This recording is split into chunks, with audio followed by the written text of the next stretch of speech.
Hello, digital world, and welcome back to yet another episode of Spliced In Later. And we are getting right into it today because we've got a lot to talk about. It's time for another movie review, and we are reviewing the newest film from the world of Batman, simply called The Batman, directed by Matt Reeves. Now, you all know, if you're frequent listeners of this show, that I've been anticipating this one. I think I've worked the fact that I was going to see this movie into the last 4 episodes I've recorded.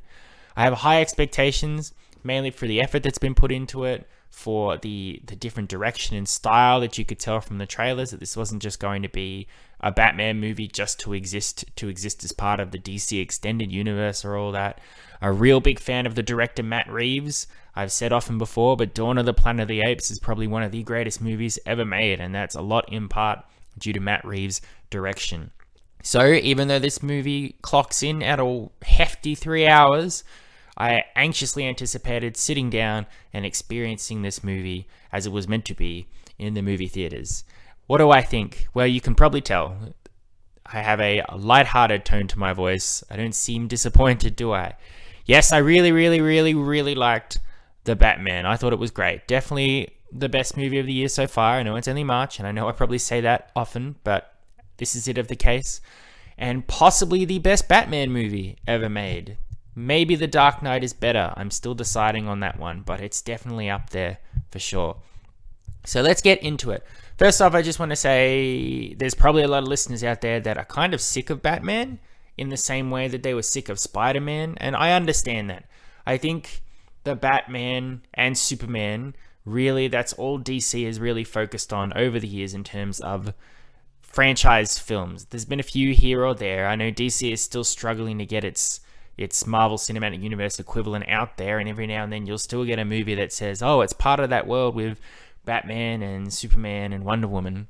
But for the most part, I think DC succeeds when they stop worrying about that and just focus on doing good movies. That's why the Joker film with Joaquin Phoenix is unique and stands on its own, because it doesn't worry about throwing it in with Batman and Superman and everything else that's going on there.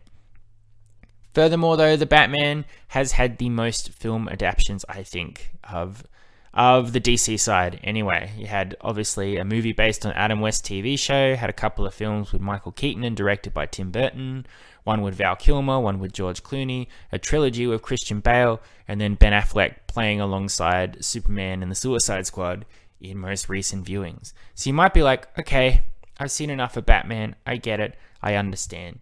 And fair enough, but I would say that you haven't really seen Batman yet until you see this movie. As great as those other Batman films are, each for their own uniqueness, I love the campness of Adam West. I don't mind the zaniness of Tim Burton. I think Joel Schumacher's bright colors are either hit or miss, depending on which of his Batman films you're watching. And I think Christopher Nolan's is very, very dark and broody, but also the most down-to-earth version before this one. So you've had different interpretations of Batman, but I think at the heart, and if you're not a hardcore Batman fan who doesn't know this, you'd be surprised to know that he's not really a superhero in the terms of Superman or Iron Man or Spider-Man or anything like that. He is first and foremost a symbol of fear to criminals in Gotham City. His whole presence is meant to inspire them to not commit crimes.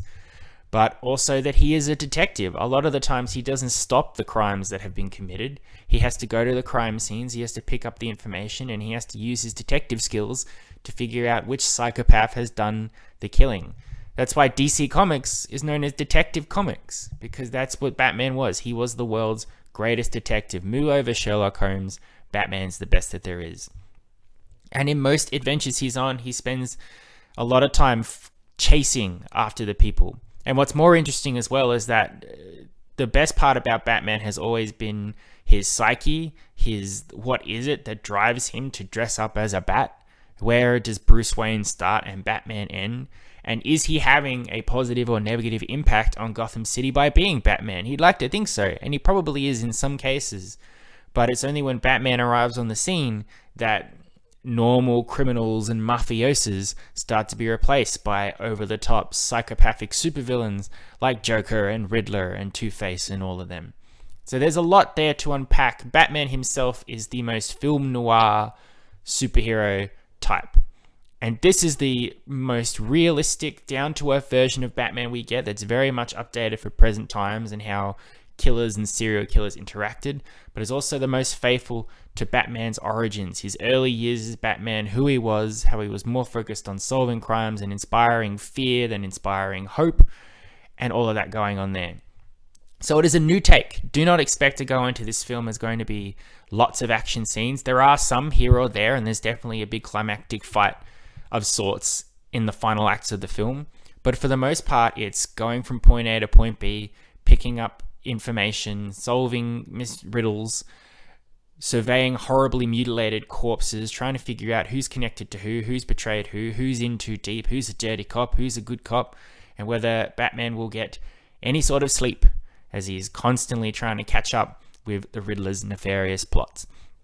So I got that out of the way. If you're wary about seeing the same thing again, you're in for a different experience. It's still a Batman movie. Batman is still front and center, but it's not like any other Batman film you've seen before. The closest being, of course, Christopher Nolan's, but again, that's still more action-packed and focuses on ninjas and terrorist crimes and big-scale things. Batman is never really on the prowl in the streets trying to figure out what's going on with this menacing figure above him. So it's a brand new experience. Is it worth the 3 hours? I think so. It held my attention for the whole 3 hours. I didn't feel like I needed to pee once, but I also made sure to drink conservatively. It will definitely hold your attention. It does suffer from Return of the King syndrome, where I feel like it could have finished at least 3 times by the end of the film, and then it proceeded to another scene. But everything is connected. There's no side plots that aren't relevant to the story that's going on or to the evolution of Batman or Gotham City as a whole. So I think it does earn that 3-hour runtime. If you're unfamiliar with what the plot is, if you haven't seen any trailers, I'll be very brief because, again, I don't want to spoil these things. But basically, this movie takes place in the early years of Batman. It has nothing to do with anything else that's come before. It's not part of the extended universe. Robert Pattinson is playing Batman. It's not Ben Affleck's Batman. He's been on the job for 2 years. He's sorted out a bit of a buddy cop system with Lieutenant James Gordon, not Commissioner Gordon yet. But mainly he roams around at night inspiring fear in criminals, putting that light in the skies to prevent them from doing stuff. But he hasn't taken on any supervillains of any kind yet. His biggest threats are crime bosses run by a notorious crime boss Carmine Falcone and his loyal number one sidekick Oswald Cobblepot, also known as the Penguin. But one night, the mayor is brutally murdered by a sinister person who goes by the name The Riddler, who puts terrifying Zodiac-style symbols on his killings and leaves riddles specifically for the Batman to try and explain to him why he is doing the things that he's doing, all the while using social media to build himself a bit of a presence, to scare the high society of Gotham, because that's who he's targeting. He goes after mayors, policemen, members of the district attorney's office, all of that stuff. But there's a goal, there's a reason why he's doing it, and he wants Batman to figure out why. The Batman that we follow, Robert Pattinson, he is not Playboy Bruce Wayne by day and sinister, scary Batman by night. He is simply Batman. He does not care about being Bruce Wayne. He does not worry about putting in a front. He looks terrible. He's got dark rings on his eyes. His body's absolutely destroyed. All he focuses on all the time is being Batman, to the chagrin of his butler Alfred, played by Andy Serkis, who needs him to live up to the Wayne legacy. He doesn't give a shit about it, apparently. He just wants to be Batman. Of course, we all know why he's Batman. We don't delve into the history or the origin stories. You've seen that enough times. Like Spider-Man, you know why he became Batman. We didn't need to go there again. As he follows the riddles and he tries to figure out the Riddler's next move, it of course means he crosses paths with the Penguin and Carmine Falcone, as well as a mysterious individual called Selina Kyle. If you know from the comics, this is Catwoman, who is also targeting Falcone for some reason. They cross paths on several occasions. They end up forming an uneasy alliance in certain cases. Other times they're against each other in their motivations. And there's obviously an attraction there, which is the good boy, bad girl, good boy, whatever. You know, you get it. You know Batman and Catwoman have always been a thing. And the chemistry between Robert Pattinson and Zoe Kravitz is great. Everything eventually comes to a head. Riddles are solved. People are horribly murdered. Everybody crashes into a situation that Batman is overwhelmed with, whether he can deal with it going on. There's a lot to do with the Wayne legacy as well. culminating in a final showdown, basically where the Riddler's final plan is for Gotham is revealed, and Batman must either step up and save everybody or slink into the shadows. There's a lot more going on in 3 hours, as you can probably tell. That is a very brief summary of things to do. There's even more characters that I probably haven't mentioned, but suffice it to say, that's the bare bones. That's what you need to know. Now, as I said, it's 3 hours long, but it holds your attention. It is a film noir detective story. As I recently said when I reviewed Death on the Nile, I love a good mystery. This one takes full advantage of a mystery. At the start, when the mayor is killed by the Riddler, you know that there's a reason why, and you have to follow the clues with Batman, and Batman has to figure it out. What's great is that because it's the early years of Batman, he's not really good at the job yet. He can take a punch, he can punch out some muggers, but when it comes to actually solving the riddles, the Riddler is running rings around him. He makes some mistakes, makes some careless mistakes. One could argue too many if he is the world's greatest detective, but again, this is only his second year of being Batman, and he hasn't come across anyone like the Riddler before. The mood of the film is a very noir style, with Batman himself giving narrations about the city overwards. The killings are very much reminiscent of Seven and Zodiac, and the music as well, played by Michael Giacchino, is great. Obviously, you have the Batman theme, but it's a different style of theme. I was thinking about it while I was watching it, that the way it plays is like a little nagging finger just pricking at your last nerve. It makes the tension impalpable. You feel like at any moment someone's going to die, some bomb's going to go up, some psyche's going to break. It really reflects Batman's identity, his psychology, and also Gotham City as a whole, because Gotham City has always been and will be the crappiest place to live. No one should live there. I don't know why anyone in Gotham lives there. But it's an absolute cesspool. At any point, any person there could crack under the pressure of living in a place like that. Matt Reeves with his direction as well. Even though it's a very dark film, you can still see everything that's going on.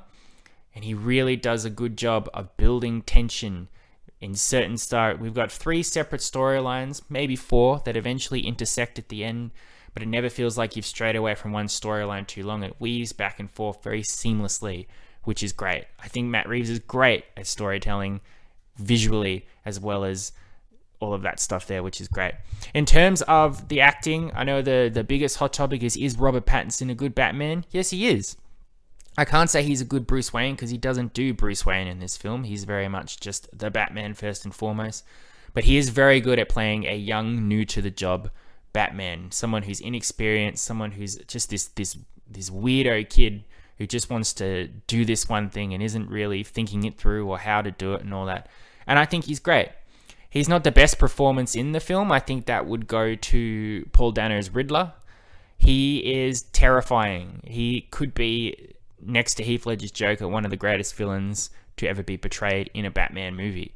He has this unhinged personality, the way he is intimidating people, whether through social media or when he finally comes face to face with Batman, where it's just uncomfortable to watch him. You know this guy is insane, and you can't look away there from just the subtle facial expressions on his face and all that. It was truly mesmerizing. Everybody else in the film as well is really great. Colin Farrell plays the Penguin. Unless you knew in advance that Colin Farrell was the Penguin, you wouldn't know. Under all that prosthetics and changing into the Penguin persona, you have absolutely no idea it's him. He's not much of a major player. He's more a tool and instrument to go from solving crimes and things, but you can tell that this is a Penguin who would eventually evolve to become the greatest crime boss in Gotham City. And he's very larger than life in the way he interacts with Batman and Falcone and everybody, and he was great to watch. Zoe Kravitz as well is a perfect Catwoman as well. I think she was awesome. She had some great kicking. She had some great chemistry with Batman, and her obviously more an aggressive approach to justice and vengeance is great. I don't know if we're getting a spin-off with her or a TV series, but I'd definitely be game to see more of that for sure. Jeffrey Wright as Lieutenant Gordon. He's a great buddy cop foil to Batman. You can tell in the 2 years that they've been operating together, they have, surprisingly, a very strong bond, even though Gordon still has absolutely no idea who Batman is. Andy Serkis is Alfred. I don't think he's utilized as much in the film as I would like, but he serves his purpose, and you can tell this is a more modern adaptation of Alfred that we're seeing in certain cases, an Alfred that was in the service, an Alfred that is really Bruce's father, but they have struggle accepting that. Someone who's not really okay with Batman being a thing. He doesn't want Bruce to be Batman. He wants him to focus on Wayne Enterprises and all that. For the few scenes that he's in, though, he's great. And it was a good transformation as well. It was hard for me to know originally that Andy Serkis was indeed playing Alfred. He's certainly no Gollum in this film. John Turturro is great as Carmine Falcone, the reminiscence of the old crime in Gotham before the new crime takes over. Definitely sinks his teeth into that role in a way as well. I will say where the movie falters in terms of other characters is all the supporting cops except for Gordon. They are all played cartoonishly, and I don't know if that's by design, but the way they act, if you've ever seen the most recent Halloween Kills where the mob is whipped into a frenzy because they want to kill Michael Myers, or it's a mad world where everybody's rushing about because they want to get some money buried under a tree somewhere. But the way the cops approach each crime, the way they approach confronting Batman, they all run around screaming and yelling. There's a very funny bit where Batman has to escape the GCPD, and he runs away down a corridor, and all the cops just yell together and come running down the hall, bursting through doors. It is very unintentionally funny. I don't know if it's by design. It's a bit silly, but if it's unintentional, it is probably the most hilarious part of the movie. Is just seeing them as a unanimous mob just scream and run from one location to another. A final note that needs to be addressed as well is that this movie is, without a doubt, a slow burn. And I love a good slow burn. I love a movie that takes its time to tell you things. But if you're accustomed to superhero movies now being big bombastic explosions at every single minute, you may struggle with it. It's sort of like Eternals. Eternals doesn't have too many action scenes. There's a lot more talking and traveling and character development. Well, the Batman has even less than the Eternals. It is not a superhero movie in the traditional sense. The superhero is still in it. Batman is still front and center. But I would describe this more as a psychological thriller in terms of the Riddler's games with Batman. I would describe it as a film noir in terms of the grunginess of Gotham City and the rampant crime. I would describe it as a mystery because Batman has to be a detective and figure out what all the riddles mean, which means there's more sitting around and discussing things and driving his motorbike to a new location to investigate than, oh, we gotta burst through the door and have a 50-minute fist fight with the Riddler. But it works parallel to what the Batman is as a character, and I think that's what makes it unique and something that stands out in all these Batman movies that have been done before. This is a true adaptation of the character and what he means in the comics, what his drive, what his overall goal is. Batman and Superman aren't the same character, even though they operate in the Justice League. They approach crime fighting and being a hero to very different ways. And this is not a traditional Batman must defeat the evil Riddler. I mean, this Riddler is nothing like Jim Carrey's Riddler from Batman Forever in his green leotards, hypnotizing everybody and on his base on an island waiting for Batman in his Batwing to come and get him. Speaking of the Batwing, I mean, even the gadgets that Batman uses, specifically his bike and his Batmobile, they're just a motorbike and a car that he's just tripped out a bit to make a bit more powerful, but they're not sleek, fancy things with bat symbols all over them with wings on the side. Even when Batman has to jump off a building, he has to put a flight suit on first so he can actually do it. It's little things like that which just make it this unique little thing. It is the very grounded, realistic approach to if we lived in real life. Well, I guess we lived in real life. If Gotham was in real life and it was a place and there was a man dressed up as a bat trying to protect the city, this is logistically how he would have to do it and how he would approach it. Overall, The Batman was a great experience. I give it a 9 out of 10, and I highly recommend it to everybody. If you're sick of Batman movies, this is different enough that you should get something out of it. If you love Batman movies, you should like this one too. If you are a big fan of the Batman comics, especially his detective style, you'll get a lot out of this. If you like horribly twisted crime thrillers like Seven and Zodiac and Fight Club, you will like this movie. There's something here for everybody, and even the 3 hours is earned almost every second, with the one exception being that we have a few extra scenes on the end that do feel like they could wrap up the movie, but then we move on to something else, and that's when your patience is tested just a tiny bit. But overall, highly recommend it. Definitely go see it while you can. I just saw that some movies were yanked from their March release dates. I don't know if that's because they don't want to compete with this movie, but that means there's nothing else really to see. So go see The Batman. There you are. Thank you very much for listening. I hope you've enjoyed. It's been great talking about this film. I'm glad it lived up to my expectations. And I will be back next week with most likely another movie review or a standard episode. Either way, I'll be back. Until then, I love and appreciate you all as always. Stay safe, stay kind to one another, and I will catch you next time. You've been spliced in later. Adios, muchachos. I'll catch you next time.